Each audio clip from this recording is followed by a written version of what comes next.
नमस्कार दोस्तों, मैं सतीश सुमन आपके अपने YouTube चैनल श्रेष्ठ भारत में आपका स्वागत करता हूं। दोस्तों, आजकल विक्की कौशल की फिल्म छावा बॉक्स ऑफिस पर धमाल कर रही है। चारों तरफ इस फिल्म के चर्चे हैं। जहां विक्की कौशल ने इस फिल्म में छत्रपति शिवाजी महाराज के पुत्र संभाजी महाराज का रोल किया है, वहीं पर अक्षय खन्ना ने औरंगजेब का रोल अदा किया है। दोनों ही कलाकारों ने अपना अपना रोल बखूबी अंजाम दिया है। तो आज की वीडियो के माध्यम से बात करेंगे शिवाजी महाराज के पूर्वजों के बारे में कि उन्होंने मराठा साम्राज्य के स्थापना से पूर्व क्या क्या काम किए थे, यानी कि मराठा साम्राज्य का उदय कैसे हुआ था। तो जिन्होंने अभी तक हमारे चैनल को सब्सक्राइब नहीं किया है, प्लीज चैनल को सब्सक्राइब कर लें। बगल में जो बेल आइकन है उसे भी क्लिक कर दें ताकि हमारी हर वीडियो का नोटिफिकेशन आप तक पहुंचता रहे। इस फिल्म को देखकर लोग अपने अपने दृष्टिकोण से इतिहास की समीक्षा कर रहे हैं। 16वीं शताब्दी के मध्य बाबाजी भोसले पूना के हिंगनी और देवल गांव नामक दो गांवों में पटेल का काम किया करते थे। इनको पारिश्रमिक के तौर पर कुल उत्पादन का मात्र 1% भाग मिलता था। इनके दो पुत्र थे, मालोजी और बिठोजी।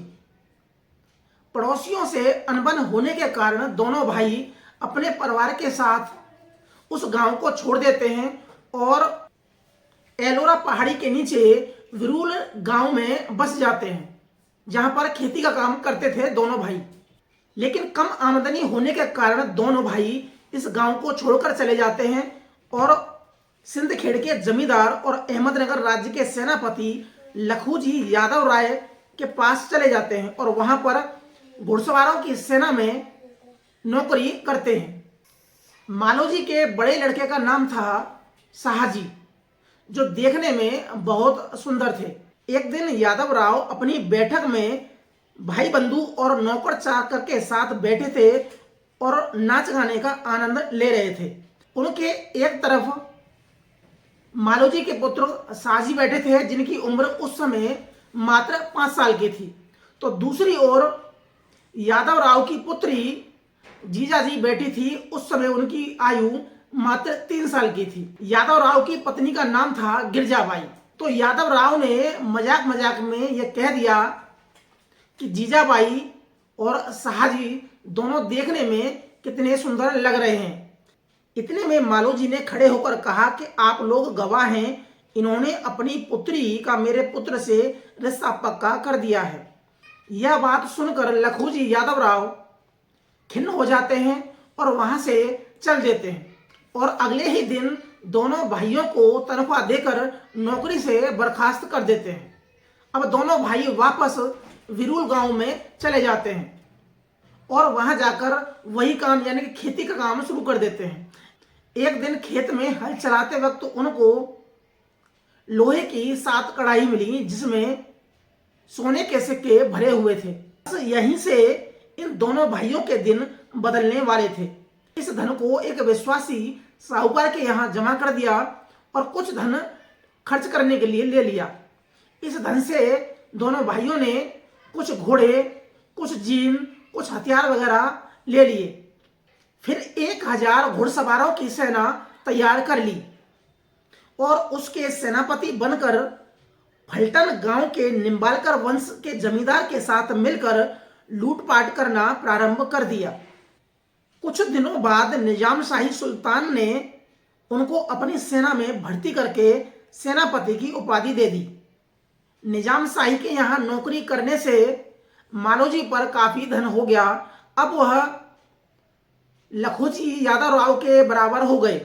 इसके कुछ समय बाद यादव राव ने अपनी पुत्री जीजाबाई का विवाह मालोजी के पुत्र शाहजी से कर दिया और यह लगभग 1604 की घटना होगी।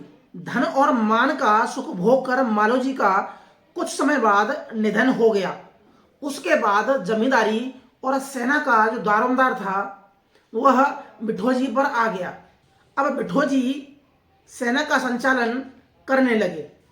1627 में बिठोजी के मरने पर शाहजी पुश्तैनी संपत्ति के हकदार हो गए और भोसले सेना के सेनानायक बन जाते हैं। अब उनका दल बढ़ते बढ़ते लगभग 2-2,500 हो जाता है। 1626 में निजाम शाही राज्य का मंत्री मलिक अंबर के मरने पर उसका पुत्र फतेह खां वजीर बन जाता है और इसी समय इधर दिल्ली के मुगल बादशाह जहांगीर का देहांत हो जाता है और बीजापुर के सुल्तान इब्राहिम आदिल शाह की भी मृत्यु हो जाती है। इससे दक्षिण में मारामारी की स्थिति पैदा हो जाती है। इस समय भी शाहजी भोसले निजाम शाही की सेना में काम कर रहे थे। वो 1628 में वजीर फतेह खां की आज्ञा से सेना लेकर मुगल राज्य के पूर्व खान प्रदेश को लूटने के लिए चल देते हैं, जहां मुगल सेनापति की बाधा देने पर शाहजी वापस लौटने पर मजबूर हो जाते हैं। 1630 में अहमदनगर राज्य अंतिम सांस ले रहा था।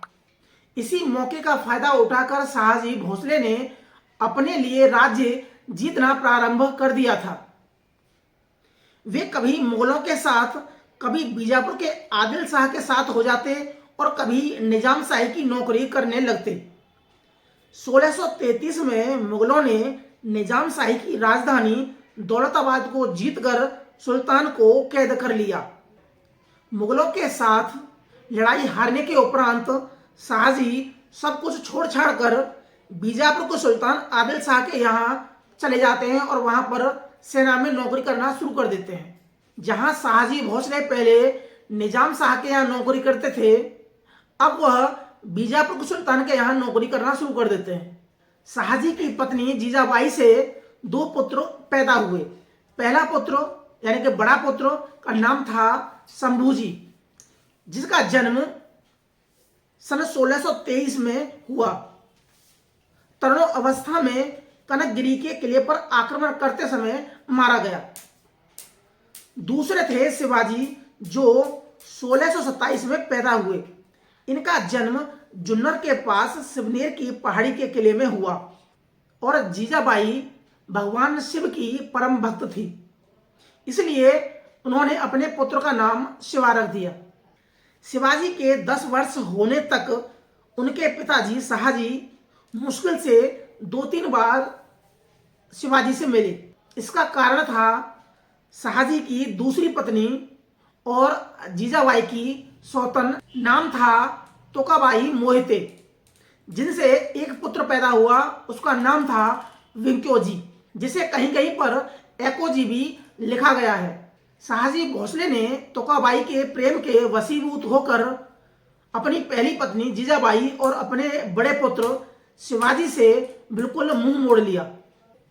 शाहजी भोसले इन दोनों को दादाजी कोंडदेव की देखरेख में पूना की जागीर सौंपकर 1637 में बीजापुर के आदिल शाह की सेना में नौकरी करने के लिए मैसूर चले जाए। कुछ लोग यह समझ रहे होंगे कि दादाजी कोंडदेव शाहजी भोसले के परिवार के होंगे, यानी कि चाचा होंगे, ताऊ होंगे, इसलिए दादाजी कहा गया है, लेकिन ऐसा नहीं है। दादाजी कोंडदेव उनका नाम था, जो कि एक ब्राह्मण थे। 2 वर्ष बाद जीजाबाई और शिवाजी दादाजी के साथ शाहजी के पास मिलने के लिए बंगलौर गए, लेकिन शाहजी ने उनको वापस पूना भेज दिया। इसके बाद जीजाबाई ने पूरी तन्मयता के साथ, पूरी निष्ठा के साथ अपने पुत्र का लालन पालन किया। दादाजी कोंडदेव ने मावल देश को अपने अधीन कर लिया। जिन्होंने उनकी अधीनता स्वीकार नहीं की तो उनको खत्म कर दिया गया। इस तरह शिवाजी की सेना में जो अधिकतर सिपाही थे वह मावल लोग थे। अगस्त 1644 में बीजापुर के सुल्तान आदिल शाह को जानकारी मिली कि शाहजी भोसले अपने लिए एक स्वतंत्र राज्य स्थापित करने का प्रयास कर रहे हैं, तो आदिल शाह ने शाहजी भोसले को विद्रोही घोषित कर दिया।